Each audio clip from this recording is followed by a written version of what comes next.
Now that we've decided which images we're going to use for this composite, we're ready to bring them into Photoshop. So in the download available for this section, I've given you those 6 images in a folder called Andrew.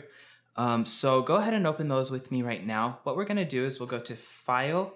Remember, we could open them as 6 separate documents, or we could go to File, Scripts, Load Files into Stack, and we'll select our 6 Andrew images, and then click OK. Remember not to select any of the other options like aligning or creating a smart object. We just want them as layers, as they are. So right here, let's go layer by layer and label what we've got. So this top layer is going to be used for the arms and chest. So we'll just name that, we'll name it Andrew Arms. Yeah. Okay, I'll turn that off and we'll go to the next one. This one will be called Andrew Hair. The next one down here will be called Andrew Hair 2.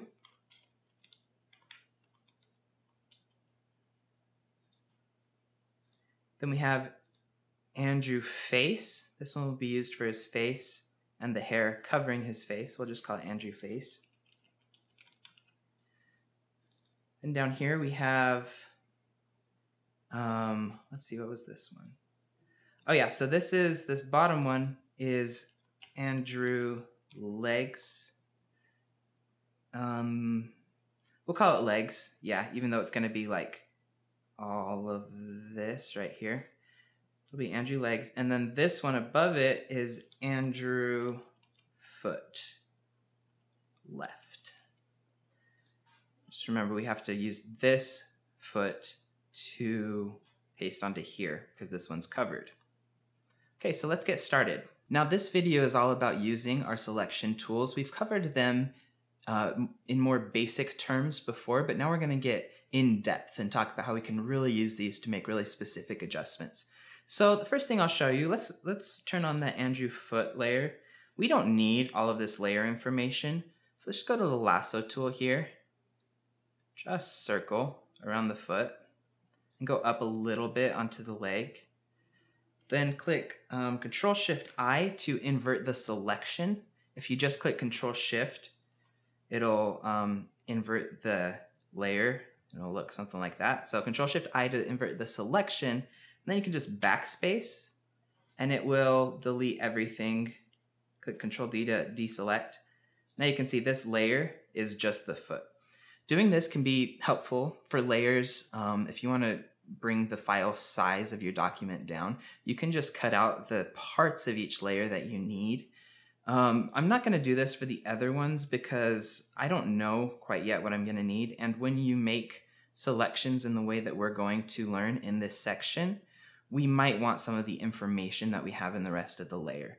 So, but just for this foot layer, we already know that everything we need is in this bottom image. We just need the foot to cover here. So I'm okay with cutting that out. So to align this foot correctly, we have the foot and then we have this layer, and we want to match these 2 layers together. We'll use that trick using the difference blend mode. Let's go to difference. Now you can see both images clearly and see where they're off. So I can just click and drag here to place this roughly where it needs to be. And what I'm going to do, go back to normal blend mode, you can see here that this foot has a lot of detail on the shoe. It has all these little lines, the laces, everything would need to match up perfectly.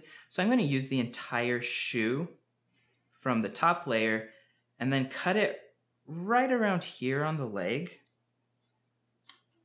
Right around here on the leg. Because I think it'll be a lot easier to blend in the pants material than it would be to try to blend in areas of the shoe. So what I'm going to do, I'll go back to the difference blend mode, and I'll just look for the places up on the leg where it would matter that they blend correctly. So I'll go to my transform box, so Control T. I'm going to rotate this a little bit. And this line right down the middle, that seam, it's going to need to match pretty well. So what I can do is I can click on this little box here and it'll bring me to my warp option. And then I can try to align the edges just like I did there. Then I'll try to align this edge a little better. So I'll bring it out a little bit. And then right in here, I'll just click and drag until the seam lines up decently. Okay, now I'll have to go back and fix the other stuff.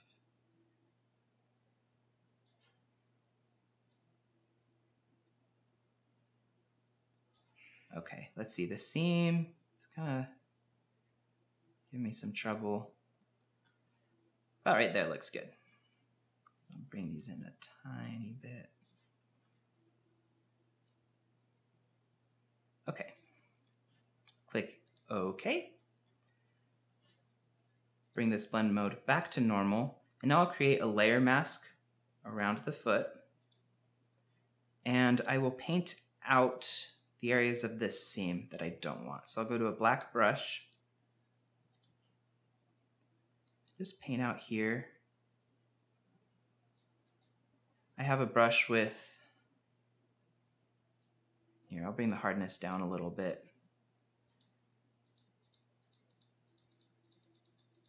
Okay, and that honestly looks great. No one's going to be looking at this too closely. Even if they were, I wouldn't be able to guess that that was two different images. So if we turn it off, we can see the changes we made. Great. Now, because we're not referencing this image, you know, like in the final composite, no one's going to see what it was supposed to look like. They'll just see what we show them. So even though technically, like, it's a little misshapen, we could try to match it a little more perfectly. No one knows what they're supposed to be seeing. So when this is presented to you, you say, yeah, that's his foot and his leg, and it looks fine. And it does. So we'll accept that how it is.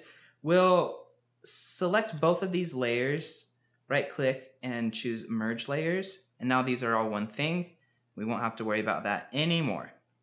And by default, the merged layers will name themselves after the top layer of the group you're merging. So we'll rename this Andrew Legs. Okay, so now we have Andrew Legs, Andrew Face, Andrew Hair Tube, Andrew Hair, Andrew Arms. Let's bring the arms down right above the legs and turn off every other layer. Now we're going to match up the arms and the legs. So with this, the difference blend mode option can be useful when you're lining up very similar images, but it can be very difficult to use if the images aren't different. So if it wasn't locked down on a tripod, if your angle is different, stuff like that. So for this, I can get the general idea. I'm mostly looking to line up at his waist right here, the line where the jeans meet his torso. So difference blend mode may be useful, but I'll go back to normal blend mode and then just bring this layer opacity down to 50 and then try to line it up that way because the poses are so different. But honestly, that was a pretty good job. So we'll bring this down. Maybe I'll try matching up the buttons there because I can see those really clearly. That button and that button. And then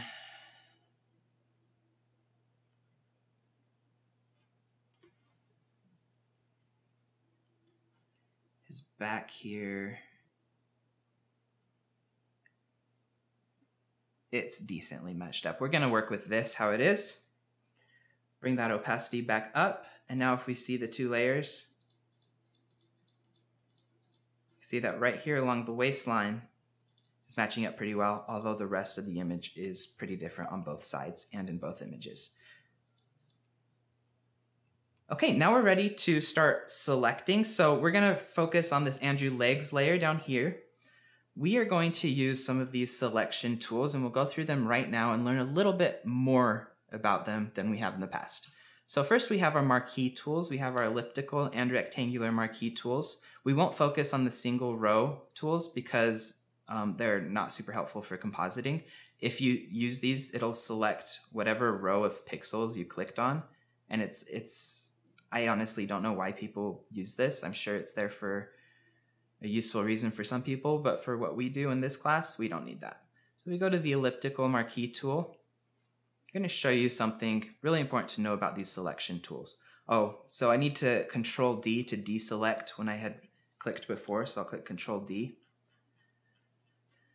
So with the elliptical marquee tool, follow along as I do this, and you'll see the super useful tip that I'm going to show you about anti-alias. So what this means is if I make a circle selection here, if I click Control C and then Control V, it'll paste itself onto a new layer based on the selection that I had made. So there's one with anti-aliasing turned off. So now if we go and make another selection, turn anti-aliasing on, do another circle in here, Control C, and then we want to select from this bottom layer. So make sure you're selecting the right layer. Control C, Control V. That'll make a new layer based on that selection. And you can see on this one, there's a difference. And there's a slight feather around the circle. So on the circle where the anti-aliasing was not turned on, we see that the selection has aligned itself to the nearest pixel. Even though it's a circle and doesn't go perfectly pixel by pixel when you make the selection, right? Some of these areas are going in between pixels. It'll snap itself to the nearest pixel. On this one, if the line was traveling in between pixels, which in most selections that's going to be the case, right? It will show transparent pixels to make it look more smooth. So my selection went across a line like this and it covered some of these pixels. Instead of just snapping to the closest pixel, it will blend them from completely transparent to completely visible in between. So it's like a feather to your image, except it's not completely even because not all areas of the selection need the same amount of feathering. Like this one, you can see there's different amounts of transparency in the pixels. But when you zoom out, you can see that together they work to make it look like a smooth edge. And here you can see the pixels much more clearly. So that's anti-aliasing. It's really important to know. For the purposes of this class, we are just going to always have anti-aliasing turned on. So when you use these tools, make sure that anti-alias is turned on. And then make sure your feathering is to 0, because if we need to feather a selection, we can always go and do that later. But if you have your selection feathered when you first create that selection, you can't adjust it. So I always leave that off. Then we have our lasso tool. This has the same anti-aliasing option. Oops. So if I go here, make a selection, Control C, Control V, then we just look at this layer, you can see the same effect. Some transparent pixels, but only like 1 or 2 to make it look smooth. Awesome. And then the next thing we're going to talk about is going to be applied on the magic wand tool. So we have 2 similar tools here. We have the quick selection tool and the magic wand tool. Just as a reminder, the quick selection tool will allow you to click and drag, and it will automatically snap to areas where it sees a high contrast in the pixels. So obviously, like this background and the black jeans here, it noticed that really well, and it made a really good selection around Andrew's legs, which is awesome. So quick selection tool, click and drag to create your selection. The magic wand tool, you click one time and it will make a selection based on similar pixels to the point sample where you clicked. And there's some things that we can use to adjust this tool to make it work for us better. So I'll deselect that. The first thing I want to show you is the tolerance. So if you have a tolerance set to 0 and click on a pixel, it won't select a very wide variety of pixels based on that pixel. It's a lot more picky, so it has to be pretty similar to the pixel you selected in order to make it into your overall selection. If I bring the tolerance up, so if I bring it to like 219 and then click, it just selected the entire image. If If I bring it down to like 30, 40, somewhere in there, you can see that it allowed a lot more pixels into my selection, except for areas where it's like much more bright or much darker. But I can just shift and then click to add more areas to my selection, like so. And there I've added too much. It's got all of that shirt in there. So I'll Control D, bring the tolerance down. And sometimes that's just something you have to play with. Just remember, I'm holding down Shift as I'm making these selections. So yeah, this way it didn't add all those areas of the shirt, which is great. And then if I wanted to remove areas from my selection, I would hold down Alt and click to remove areas where I've over-selected. Another thing I want to show you about this tool is the contiguous option. And this is available in multiple tools, but it means the same thing across the board, which is that it will only select pixels that are touching the original point sample. So with contiguous turned on here, if I click here, you can see that it selected all of these areas with similar pixels, but it didn't go past that. So if there's an area like this leg that has similar pixels, but then it's like blocked by these darker pixels here, it won't keep going with the selection past that. It all has to be touching the main group.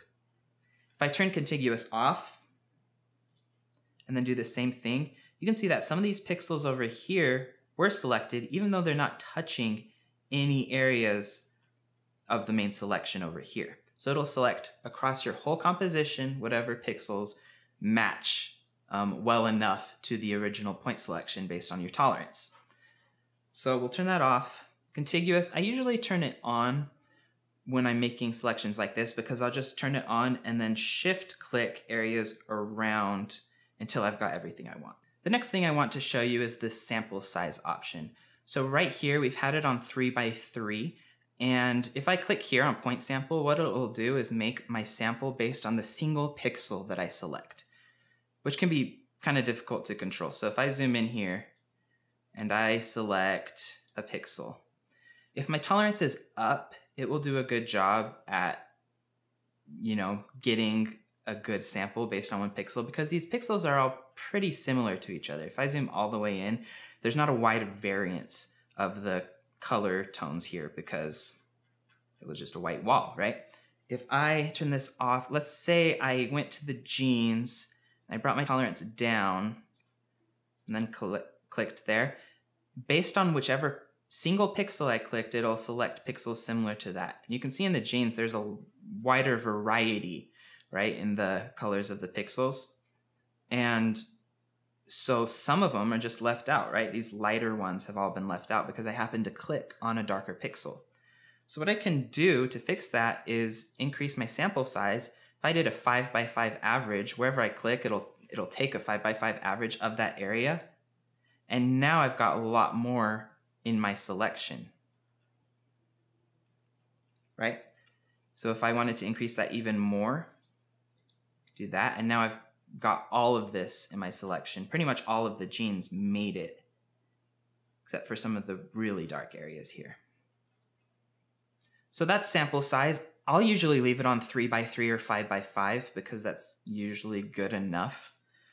But for areas like these jeans where the area you want to select has a wide variation of pixels within it, increasing your sample size can really help with that.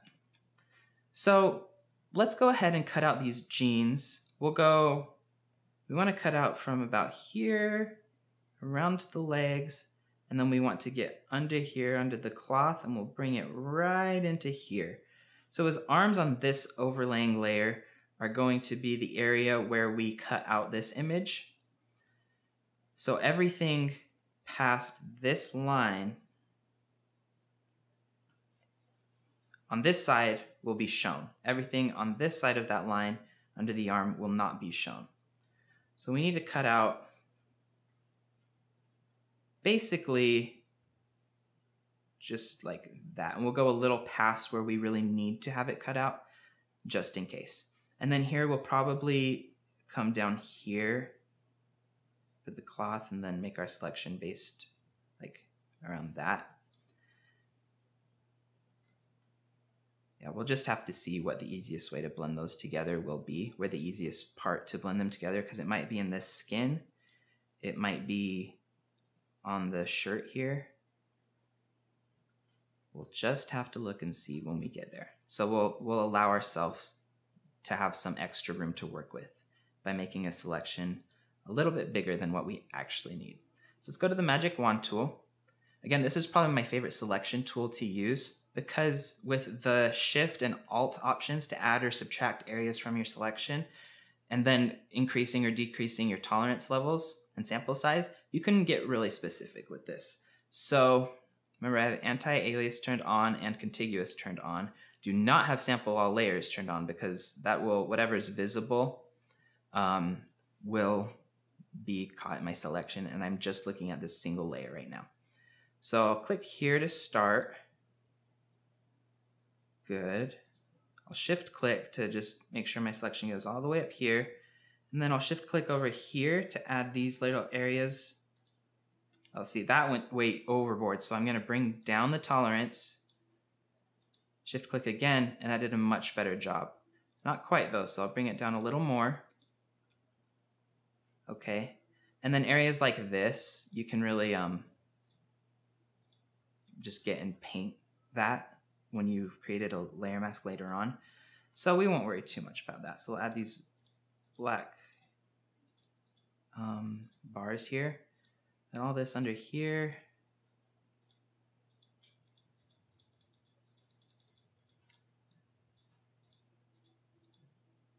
Okay.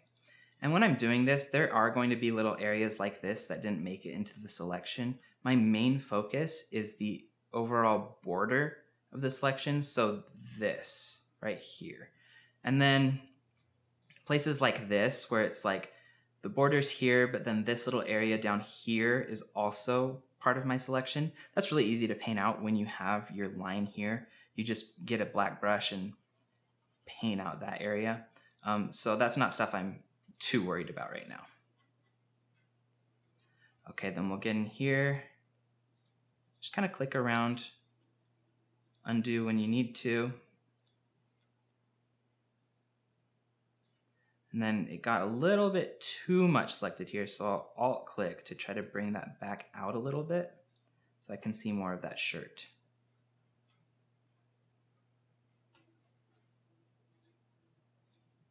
Oops, bring the tolerance down here.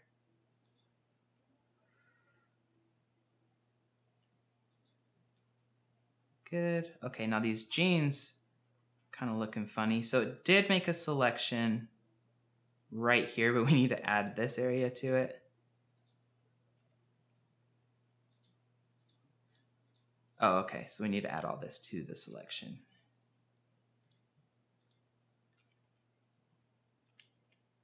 Take some of this out.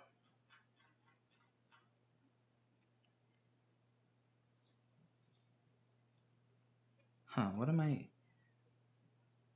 think this like double, triple line is kind of throwing me off because I can't tell what's selected and what's not.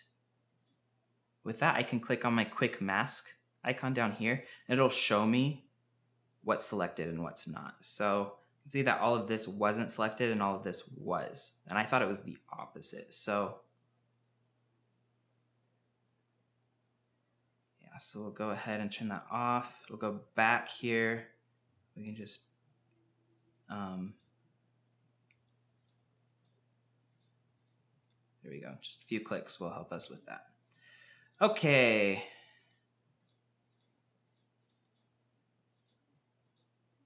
I could have started and done the inverse of this selection by clicking inside of the areas of the body and going out from there.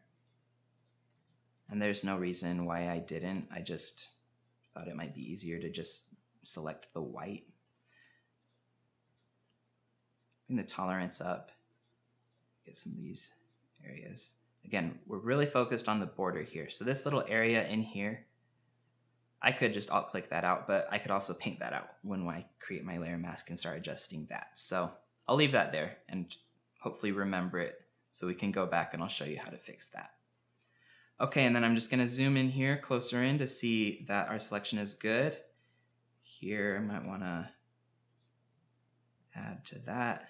Just get a nice sharp line. Okay, that did a great job. Oh, but I deselected all of this. What did I do? I don't know. Okay, you know what? We'll kind of just keep going here. So just go back around here. Okay, that's fine. I think I just clicked one time where I wasn't holding down Shift or something like that. I'm not exactly sure.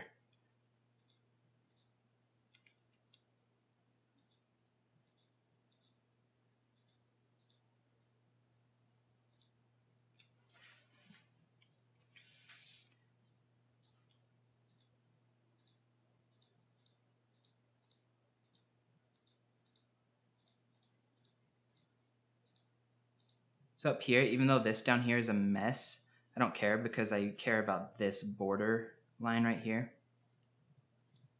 And I don't really care about anything else.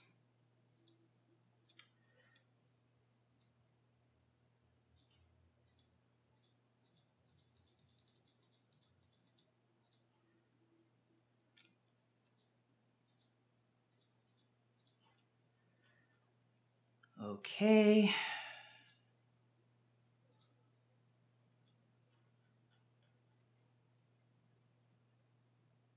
Great. Okay, so now let's click on Select and Mask here. Actually, I'll add this to our... Yeah, just to make sure the area is up here, even though I don't think that'll end up being visible. Let's go to Select and Mask. What we need to do is invert this selection. So we'll click down here at Invert. Now we see just Andrew. And remember, we don't care about the upper areas here. We just care about basically this line and everything down from it. So what we can do is use some of these tools again to refine our selection. I'll show you some things we can do here overall to improve our selection. So if we turn the Smart Radius on and go to like 1 pixel, that'll help probably around the jeans here. So yeah, see how there's kind of a halo there? Bring it to 1 pixel and it'll get rid of that. Don't go too crazy with that one though, because you'll get some weird artifacts on your edges. Then we can use, I don't usually use smooth for this type of thing where it's kind of all over the place. If you do, it'll smooth out your selection, but then in the corners, you'll see a lot more of like stuff you don't want to see. Like that, it kind of smoothed it out, but we don't want it to be smooth. We want that to be a crisp line. Okay. And then contrast will make your edges even sharper, like that, but we don't need that. And then Shift Edge is usually pretty helpful. It'll just tighten your entire selection.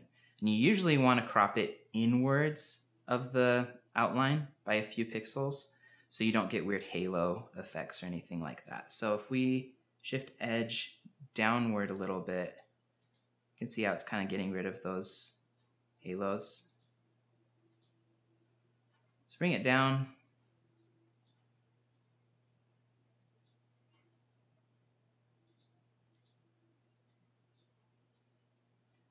Okay. And then down here, this is going to need to be adjusted, but I think we'll probably focus on that when we have our layer mask to edit. But for now, we can also add a feather. I'll usually add a feather of about 0.5 to 1 pixels, somewhere in there, to really just smooth out everything. And that small of a feather isn't super noticeable, but it does make a big difference. Even shift it in even more from there. To accept this, let's click OK. Make sure we have it output to layer mask. Click OK. And now we have a new layer mask on this layer. If we turn that layer mask off, shift click to turn it off, you can see our original and what we have now. If we alt click, we can see just the layer mask. And now we can go in and really easily just paint out these areas where the magic wand tool failed us. So I'll go ahead and do that right now. I'll just come over here and just paint all of this area out because we do not need that. Okay, now let's take a better look at what this is going to be. Perfect. Okay, now we can see a really good view of how these are actually looking. And what I like to do in more complex composites is to add a new solid color layer behind everything else or underneath everything else. So if you click down here on this little circle, you can choose solid color, and I'll choose something that's like really artificial looking and super noticeable, super saturated. And then I'll bring that below everything else. And now here we can see how this selection is really looking. Look down here on the shoe where we have trouble earlier. If we were looking at this with just the checkerboard behind here, you wouldn't notice those white areas as much. So a super like neon type of color like this can really help. So let's go back to the brush, bring it down, and we'll just paint these out. Good, and you can always tell if something looks good or bad by zooming out and looking at the picture as a whole.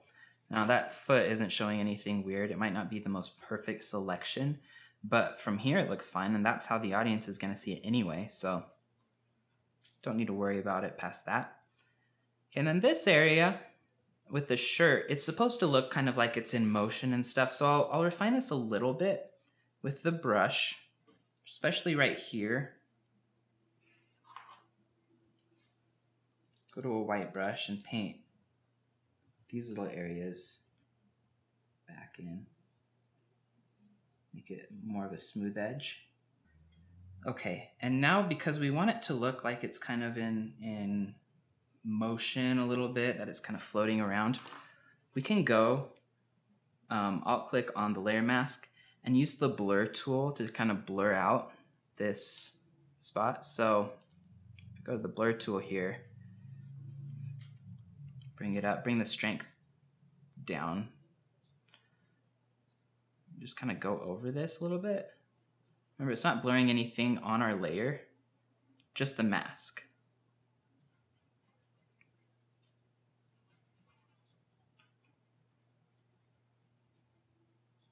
We'll take a look at this on the layer. So with the mask selected, but not in an isolated view, we can see the changes in real time. So as we go over here, you can see that we're blurring that edge, but we're not blurring the image at all.